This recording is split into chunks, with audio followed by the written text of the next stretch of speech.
I want to give some context before we go into this. So I came back to the game after like a 5-year-ish break, all the way back when it first came out, right? I did Mondstadt, I did Liyue. I remember a small amount about it, but not too much. I came back like a few months ago. We did some of the Notcrack quest, and I actually enjoyed that, which was slightly different than my experience in Liyue and Mondstadt. I didn't really care too much for that. It was okay, I guess, but it wasn't amazing. But Notcrack was enjoyable. So I asked you guys which of the Archon quests you guys thought was best. The response I got at the time was Fontaine. So I decided we're going to do the Fontaine story quest, but for the rest of it, and before we get to that point, I wanted to do or learn the lore of like everything going up to that point. Mondstadt, Liyue, Inazuma, and Sumeru is what we're going to be learning about today. We're going to be learning about the 4 of those. We did do the Notcry story. We just did 6.1. It was like right at the ending where Sandrone talked about like part of Fontaine.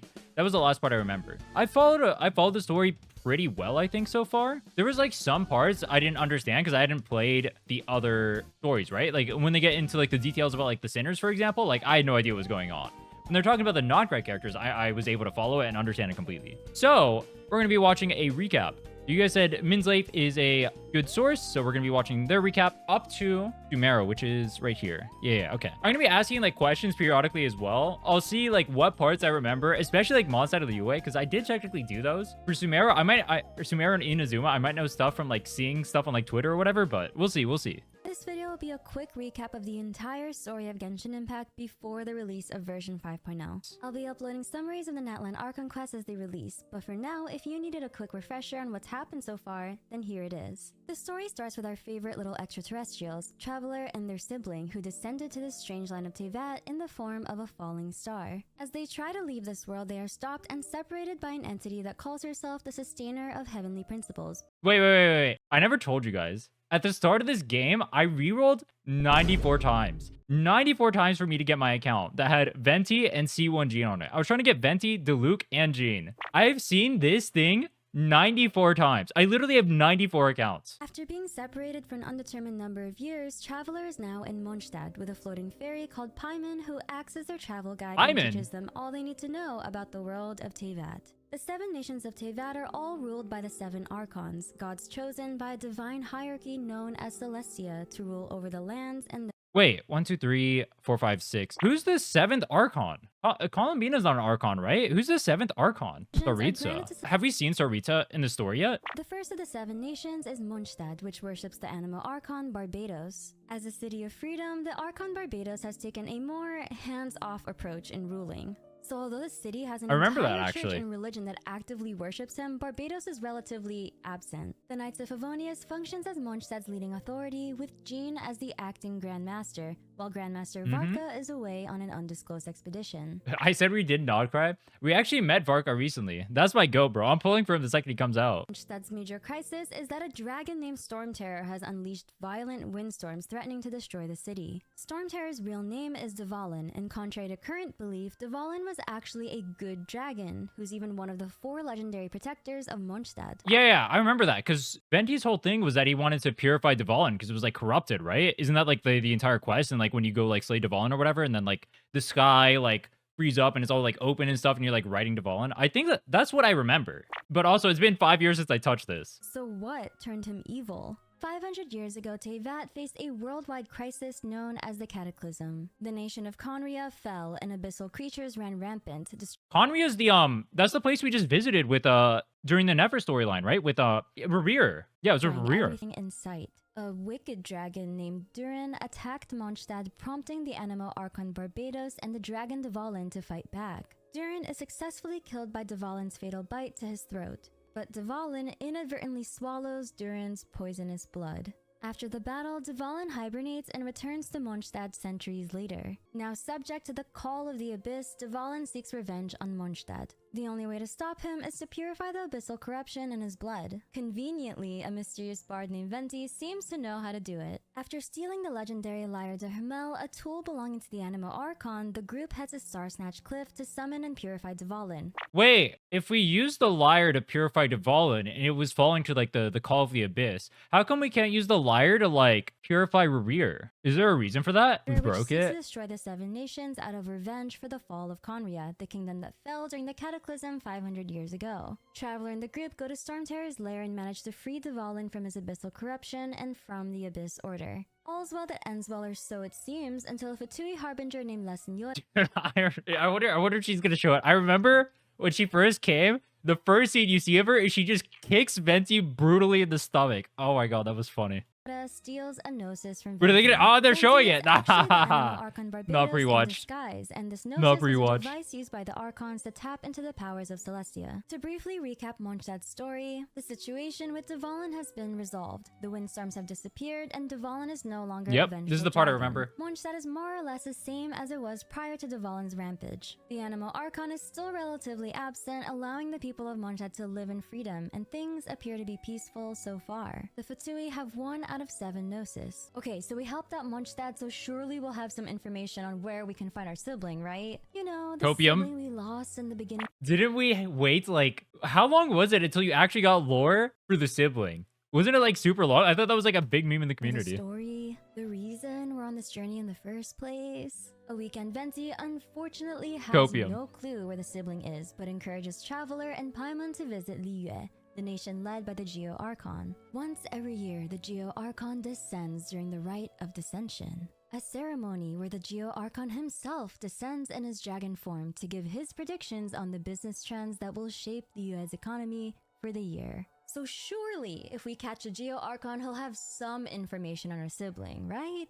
Copium. Liyue is considered the most prosperous nation in all of Teyvat, and it's also where Mora, the global currency, is minted via the power of the Geonosis. Is it not ironic? I forget the lore reason. Why is Zhongli so broke if his place is the place that literally makes the currency for everybody? The nation is under the rule of Rex Lapis, the Geo Archon and god of contracts, and the governing bodies include the Adepti and the Qixing. The Adepti are illuminated beasts and gods elected by Rex Lapis, while the Qixing is a committee made up of 7 business leaders who implement the policies laid out by Rex Lapis. Ningguang is the member of the Qixing selected to perform this year's Rite of Descension. She's the owner of the luxurious jade chamber you see floating in the sky. Fortunately this year, Rex Lapis descends dead, and due to being a foreigner, Traveler is suspected of his murder. Traveler is saved by Child, a Fatui harbinger. Ningguang has suspicions that the Fatui are in Liyue to cause mass hysteria. With Rex Lapis dead, a government restructure is definitely needed. So the Fatui are here to cast doubt amongst the citizens, cause panic, and while everyone's distracted, snatch the Geonosis from Rex Lapis's heavily guarded body. Zhongli is a consultant of the Wangsheng funeral parlor and is tasked with giving Rex Lapis a proper burial. Traveler. Wait, the funeral parlor is that's Hu Tao's thing, right? She came out after I quit. I actually don't know her lore. Enter the funeral ceremony known as the Rite of Parting. As Ningguang predicted, the Fatui cause mass panic, so Traveler confronts Child at the Golden House where apparently Rex Lapis's body is being stored. Child reaches into Rex Lapis's body to grab the Gnosis. Whoa, did she just add a moaning? Wait. Child reaches into Rex Lapis's body to... Child reaches into Rex Lapis's body. Hey, yo. There has to be a ton of fan fiction for that. Grab the Gnosis, only for it to be, dun, empty. A battle ensues. In an attempt to force the Geo Archon to show himself and surrender the Geonosis, Child summons the sea god Osile, an ancient god that had tormented Liyue in the past. At this point, the Qixing and the Adepti put their political differences aside and protect Liyue from imminent danger. Ningguang drops the Jade Chamber on Osile, sealing him once and for all. Traveler I remember that part. Zhongli and is surprised to find him with La Senora and Child. Apparently, Zhongli is actually the Geo Archon Rex Lapis. He faked his own death and has been living amongst the humans as a consultant of the Wangsheng funeral parlor. All this is done as part of a contract with the Fatui and also to test the people of Liyue to see if they can survive without an Archon's rule. Just imagine while Liyue is falling apart, Zhongli's just picking flowers for his own funeral. As per He's literally a Chad. I respect him so much. the contract, Zhongli willingly surrenders his Gnosis to the Fatui. I thought the Fatuis were considered so bad at this point. Why did he give the Gnosis to them? How come he didn't give it to us and we just like don't help the Fatuis? Mora, the global currency of Teyvat, was being minted by the Geonosis. Now that Zhongli has Oh, they surrendered say the Gnosis here. to the Fatui, no new Mora is currently being minted. Zhongli admits that he didn't have an alternative plan for his resignation as an Archon and calls this a major issue from a financial standpoint. That's why I'm always so broke. They don't make any more Mora. That's why I keep ending up having to grind for it. It all makes sense now. Dick move, bro. He literally just went and then just went into retirement. Fatui have 2 out of 7 Gnosis. Surely though, since we've helped 2 nations with their problems and Zhongli seems to be old and wise, he must know a thing or two about our missing alien sibling, right? Well, Copia. he doesn't, and Zhongli tells Traveler and Paimon to head over to Inazuma since news of his death will cause the Electro Archon to move on forward with her plans. Inazuma is ruled by the Electro Archon A, and the Rhinne Shogun is the stoic puppet she uses as her mortal vessel. It's kinda like her persona. In the past year, Inazuma has been in isolationism due to the Sakoku Decree. Violent windstorms around the region make sea travel nearly impossible. There's also a vision hunt decree in effect to confiscate all visions from vision holders. Those who don't turn in their visions would be punished. For some reason, due to diplomatic immunity, the Fatui are able to freely enter the country. Arguably, out of the region so far, Inazuma is in the worst socio-political condition. Aside from the Electro Archon, Inazuma is also led by the Tri-Commission, 3 organizations who oversee various matters. More than half the members are actually corrupt. Inazuma is also in the middle of a civil war waged against the Electro Archon by the Sangonomiya clan. Yikes. Traveler and Paimon get to Inazuma safely with the help of Beidou and Kazuha, and are put under the care of Toma. I remember this guy. This guy came in my pools, Zhongli at home. That was my first thought of him. I don't know anything about lore about him. That was my first thought when I saw him. Why? Why? Why? Toma is apprehended by the Tenryu Commission, and the Electro Archon herself will separate him from his vision. Traveler and Paimon attempt to rescue him but are overwhelmed by her power. Wait, what is The group that? retreats to Watatsumi Island for safety and work with Kokomi and the Resistance Group. The Fatui had been secretly funneling in delusions to the Resistance warriors, and these delusions are basically off-brand knockoff visions which deplete the wearer's life force over time, subsequently killing them. How are the Fatuis not turbo bad if they're literally killing the people over here? I'm a little bit lost on that point. Also, wait, Wanderer's a Fatui? I didn't know that. Traveler wants revenge and attempts to destroy the Delusion Factory, but he's efficiently stopped by Fatui Harbinger Scaramouche. How come he has 2 names? Why is he called both Scaramouche or Scaramouche? And he's also Wanderer. Why does he have 2 titles there? Is one of them like his title as like a Fatui, and the other one is like his like name or something? In order to spare Traveler, Yaimiko bargained with Scaramouche. Dude, wasn't Yaimiko like a super hyped character? How come I never see people talk about her anymore? I thought she was like super hyped at the time. But like, I'll see people talk about Rhinne still. I never see people talk about Yaimiko. Obviously, He's worse than Fischl. Scaramouche agrees. With the help of Yaimiko, Traveler is able to turn some commissioned members to their That's side by crazy. exposing the more corrupt members' involvement with the Fatui. The Fatui's plan was to destabilize Inazuma and create a market for their delusions, and they achieved this by bribing both the Tenryu and Kanjo commissions. The group proceeds to bring their findings to the Rhinne Shogun, but surprisingly find her with Fatui Harbinger La Signora for kicking Venti, taking the Gnosis from Zhongli Harabuji, and all the atrocities committed in Inazuma. Traveler challenges La Signora to a duel. The loser is killed by the what? Rhinne Shogun's Muso no Hitotachi. So, bye-bye, La Signora. Oh, that's where I knew she died. I didn't know she died here. That's how she gets. I thought she would be a playable character when we first saw her. Actually, I thought she would actually be playable. It's crazy they just killed her. The Electro Archon A reveals that she was aware of the Fatui's meddling in Inazuma and allowed it because it posed no threat to her ideals of eternity. That's crazy. She was just let everyone go to war, and she said, "Nah, it's chill. It's not affecting me. It's fine." Dick move. Everything stays the same forever. Since she suffered so much loss from the process of progress, her solution was to keep herself and Inazuma locked in a state of eternity. Traveler challenges her to a duel and Wait, is Inazuma being locked off like that supposed to mirror like Japan and how Japan is like more isolated?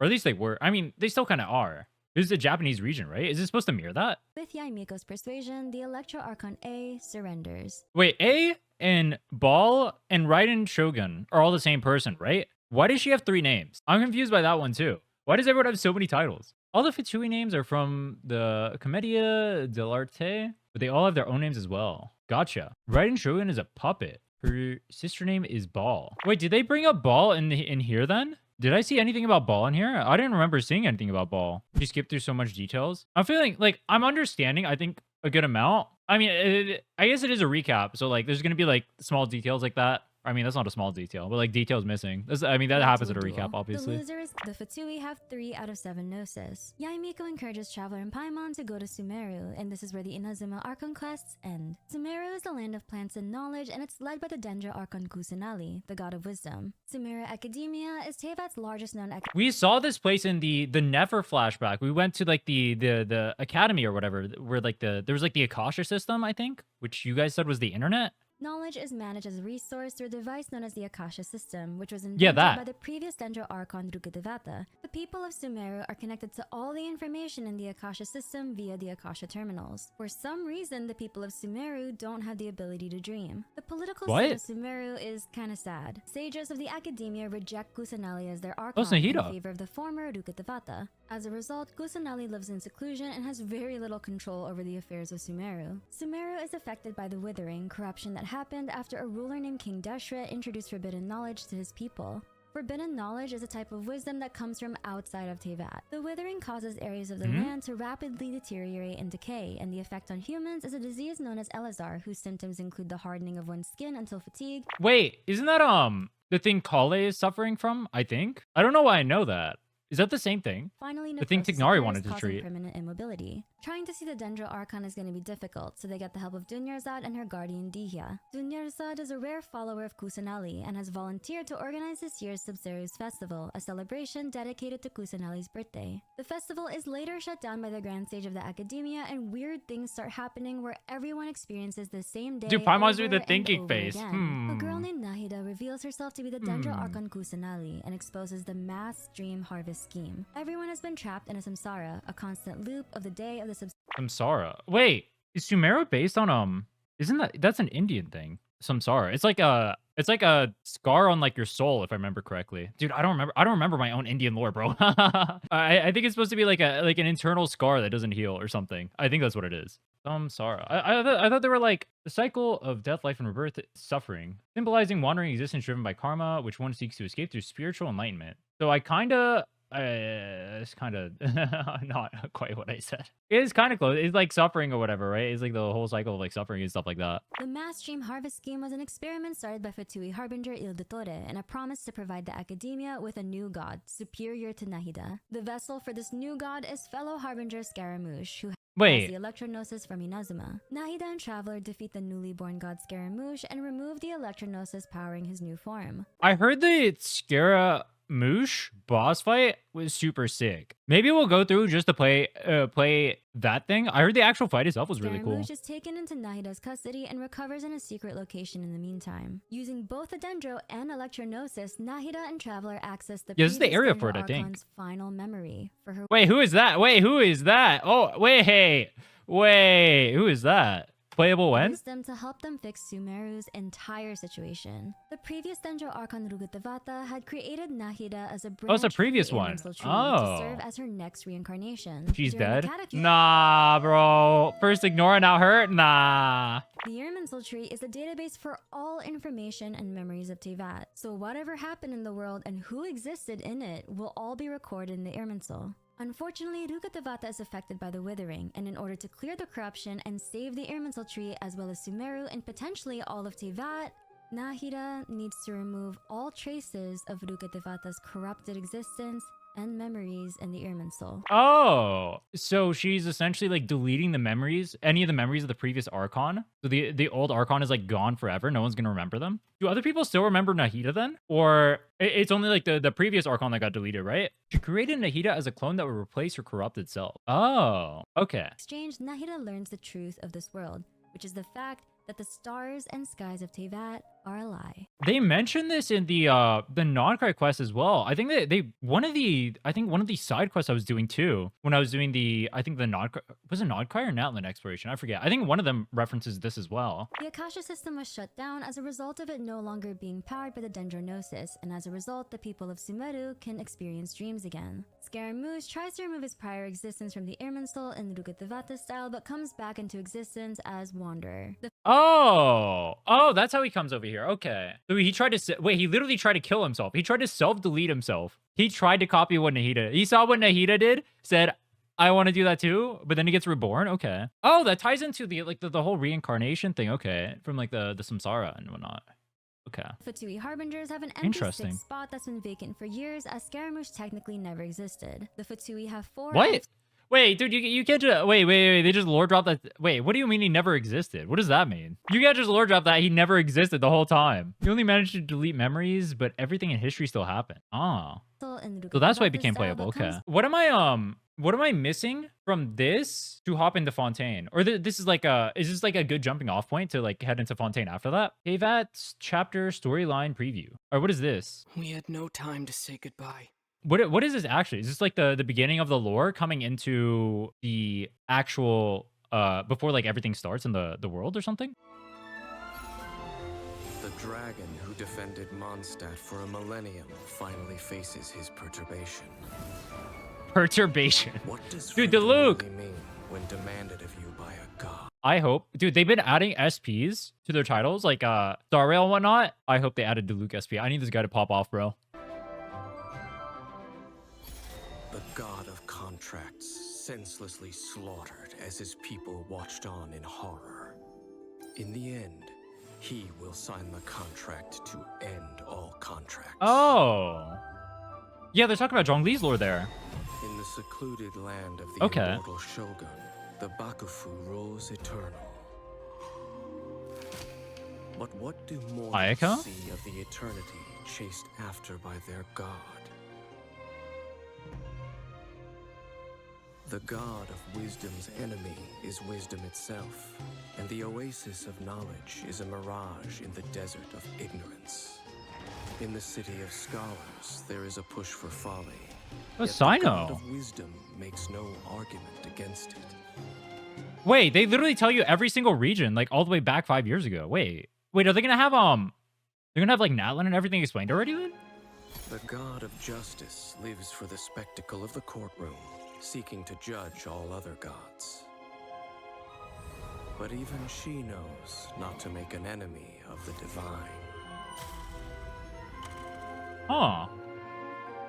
The rules of Wait, they don't show Arlecchino there. in the womb. The victors shall burn Oh, they're not showing the bright, Archons for each while the part. losers Okay. must turn to ash. I like the music for this But part. the god of war shares this secret with the traveler. Bro, they show you. Because Wait, she has her reasons. Jansen looks so sick there. She is a god with no love left for her people, nor do they have any left for her. Yo, that's a crazy intro. Followers hope only to be on her side when the day of her rebellion against the divine comes at last. Dude, they look so badass In the there. perpetual meantime of a sheltered eternity, most are content to live and not to dream. But in the hidden corners where the god's gaze does not fall, there are those who dream of dreaming. Some say Dream yet a to be few are dreamed. chosen and the rest are dregs. But I say Dang, we that's our humans goal. have our humanity. We will defy this world with a power from beyond. Now, you who has set foot in this world, your journey has reached its end, but one final doorway remains. Step forth if you have understood the meaning of your journey. Defeat me, command me to step aside. Show me that you are worthier than I to rescue her. Defeat me? We're Then supposed to fight Danes? the threads of all fate will be yours to reweave.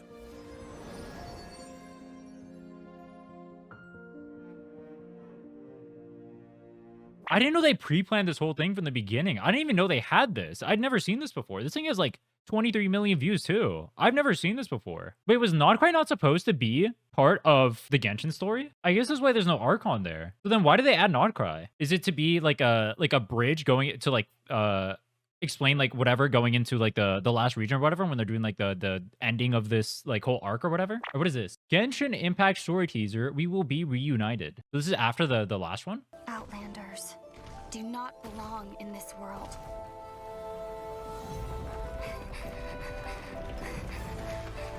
Oh, is this Conria? Where is that?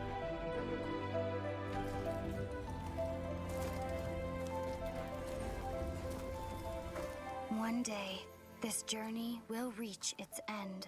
In the trailer, are they using Lumen right here as like the sibling who woke up and started doing stuff before like you woke up and like started in a Mondstadt? Is that what this is? But until the abyss has engulfed the thrones, my war with destiny will see no end. Your Highness, our plan to weaponize the dragon has been impeded. This Conrio? By the Animo Archon. He rises again for the dragon's sake. No, not the Archon. We were well prepared for his interference. Regrettably, Your Highness, the issue is your brother. Wait.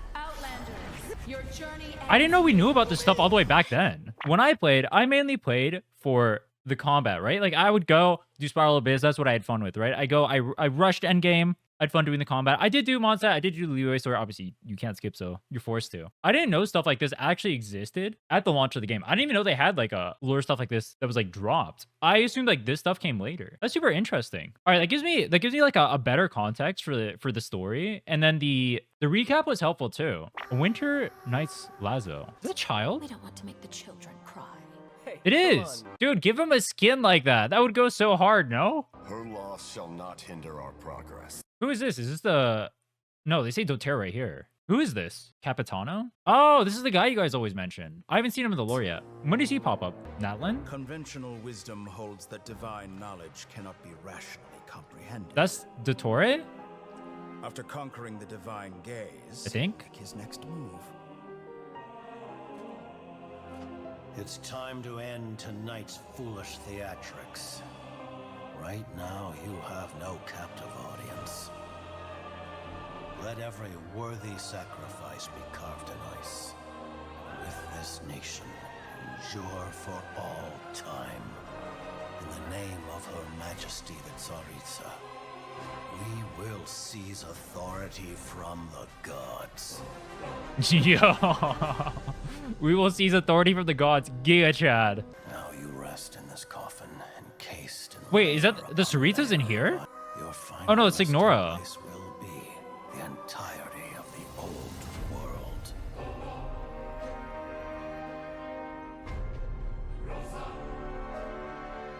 Bro, the music there at the end, the lead up. I must say, you're looking very young today, Doctor.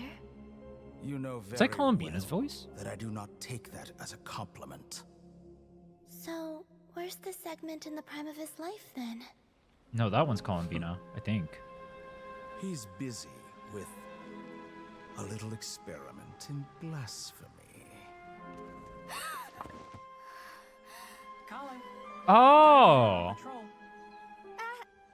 Okay, Master Tiny. Kale is she's you guys mentioned Kale is one of the kids that Dotor was I don't know exactly what he was like torturing her or something. Is that why she got inflicted with the sickness in Sumeru? He was submitted to the doctor to treat her Elazar. That worked out well. Fun fact, Dotor's a dropout. What a loser. Nah.